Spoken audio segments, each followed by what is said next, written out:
Welcome back to this topic maths classes. Hope आप सब अच्छे होंगे और आप सबकी प्रिपरेशन भी बढ़िया चल रही होगी। Today is the day 5 of our हमारा 70 इंपॉर्टेंट क्वेश्चंस और आज हम क्वेश्चन नंबर 5 करने वाले हैं, जिसी के साथ में हमारे फर्स्ट चैप्टर के सारे इंपॉर्टेंट क्वेश्चंस खत्म हो जाएंगे।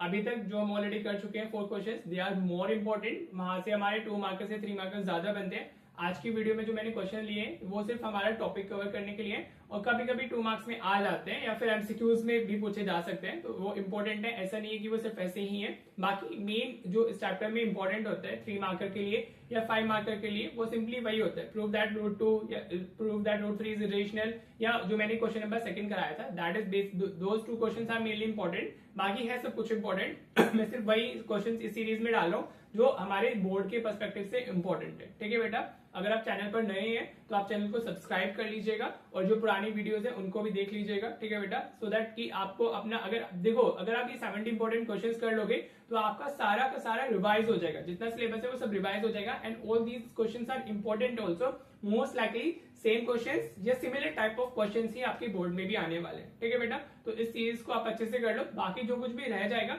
हम एग्जाम से 2-4 दिन पहले कुछ ऐसे और लेफ्ट ओवर टाइप क्वेश्चंस के कुछ वीडियो बना के पढ़ लेंगे उसको। ठीक है, बाकी आई विल ट्राई कि मैक्सिमम सारे टॉपिक इसमें कवर हो सके। ठीक है बेटा जी, फिर भी कुछ रह जाता है तो हम उसको बाद में करेंगे, राइट। तो चलिए अब अपनी वीडियो क्वालिटी को 720 पिक्सल पे सेट कर लीजिए। आज की वीडियो तो बहुत छोटी होने वाली है क्योंकि इसमें बहुत हमारे छोटे छोटे क्वेश्चन है हमारे। ठीक है बेटा, तो क्वेश्चन नंबर 5 को मैंने 2 पार्ट्स बना लिए हैं इसमें, राइट, ताकि आपको दोनों सारे टॉपिक्स कवर हो सके। ठीक है, तो अगर हम फर्स्ट पार्ट के आंसर की बात करते हैं तो वो हमारा क्या है बेटा, check whether 6 raised to the power can end with digit 0 for any natural number n। ठीक है, ऐसे क्वेश्चंस एमसीक्यूज में भी आ रहे हैं। ठीक है, 25 में एमसीक्यूज में पूछे गए।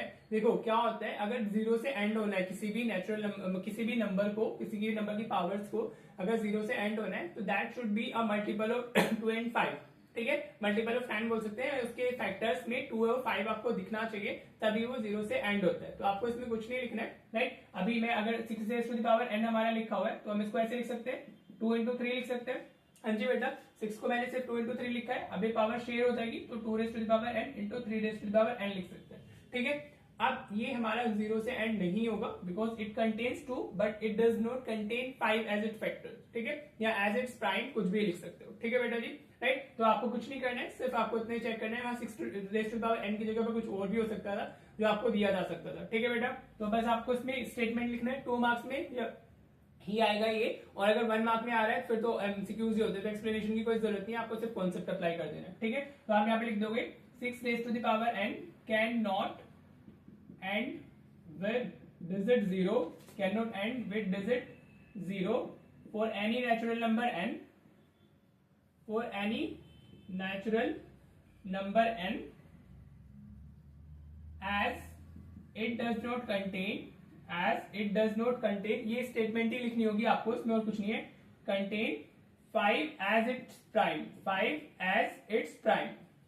ठीक है, कोई भी नंबर अगर हमारा 0 से एंड होना है तो उसमें 2 और 5 दोनों होने चाहिए, दोनों होने चाहिए। ठीक है, अब इसमें 2 तो हमारा था लेकिन इसमें 5 नहीं है तो आप सिर्फ ये लिख दोगे। सपोज यहाँ पे आपको 6 की जगह पर 15 raised to the power n लिखा होता, क्या लिखा होता, 15 raised to the power n, तो इसको आप 3 raised to the power n into 5 raised to the power n लिख सकते हो, राइट। तो this will again does not end with digit 0 because it does not contain 2 as it's prime.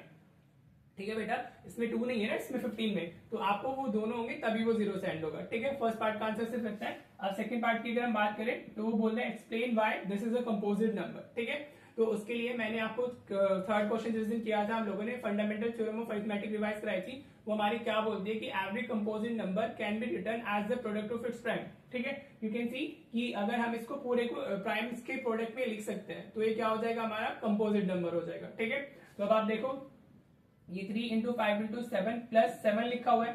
ठीक है बेटा जी, अब एक टर्म हमारी ये होगी, दूसरी टर्म हमारी ये होगी, हमें पॉजिटिव साइन नहीं चाहिए। ठीक है, राइट, तो हम इसमें से वी कैन सी कि जो 7 है हमारा वो कॉमन आ रहा है।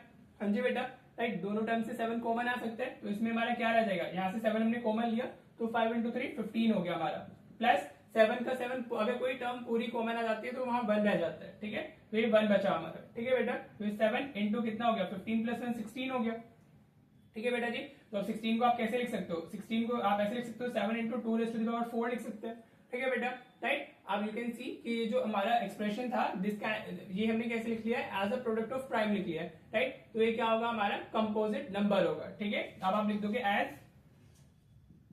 The given expression can be written as, मैं स्टेट कर रहा हूं, अगर आपको हैंडराइटिंग में इशू आता है तो मैं बोल भी रहा होता हूं, तो खुद से भी लिख सकते हो, can be written as the product of prime numbers therefore, नीचे भी लिख सकते हो इस लाइन को, therefore by fundamental theorem of arithmetic, ये जरूर डाल दीजिएगा, by fundamental theorem of arithmetic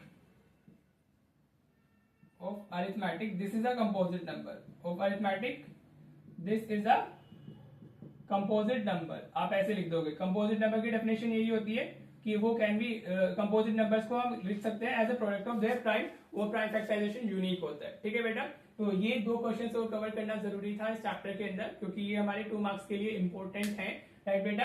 hope आपको अच्छे से क्लियर हो गए होंगे, सिर्फ स्टेटमेंट बेस्ड क्वेश्चन है, इससे अलग कुछ नहीं है, ठीक है। और बाकी फर्स्ट चैप्टर खत्म हो गया, अब हमारी जो नेक्स्ट शुरू होंगे क्वेश्चन वो हमारे चैप्टर सेकंड से होंगे, ठीक है बेटा जी। होप आपको ये क्लियर है, इनकेस कोई डाउट रहता है तो बता दीजिएगा। चलिए मैं होमवर्क के लिए सेम टाइप ऑफ क्वेश्चन 2 डाल देता हूँ, वो आप प्रैक्टिस कर लीजिएगा, then we will add this, हमारा फिर ये चैप्टर खत्म ही हो जाएगा, then will start the second chapter, ठीक है।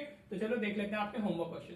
देखो बेटा, ये दोनों आपके होमवर्क क्वेश्चन है, आपको बताना है check whether 12 raised to the power n can end with digit 0 for any natural number n, right. तो नहीं होगा, जैसे मैंने स्टेटमेंट लिखा है वैसे लिख देना, और explain why this is a composite number, ठीक है। इस क्वेश्चन को वैसे भी दे सकता है, explain why this is not a prime number, ठीक है, समझ आया। Instead of giving is a composite number को ऐसे लगा देगा is not a prime number, वैसे भी दे सकता है। तो बेसिकली जैसे भी 2 क्वेश्चन समझाया मैंने वैसे ही लिखना है आपको, सिर्फ स्टेटमेंट बेस्ड है और कुछ नहीं करना है इसमें, राइट। आंसर आपको पता होंगे, दैट्स इट, इतना ही था हमारा फर्स्ट चैप्टर के अंदर। अब हम सेकंड चैप्टर शुरू करेंगे नेक्स्ट वीडियो में। क्वेश्चन नंबर 6 जो होगा हमारा पॉलिनोमियल्स का होगा, राइट, और जो जो टाइप ऑफ क्वेश्चन सीबीएसई पूछता है वैसे ही होगा, ठीक है बेटा जी। तो होप आपको अच्छे से क्लियर हो गया होगा। चलिए मिलते हैं फिर नेक्स्ट वीडियो में। Thank you so much for watching the video.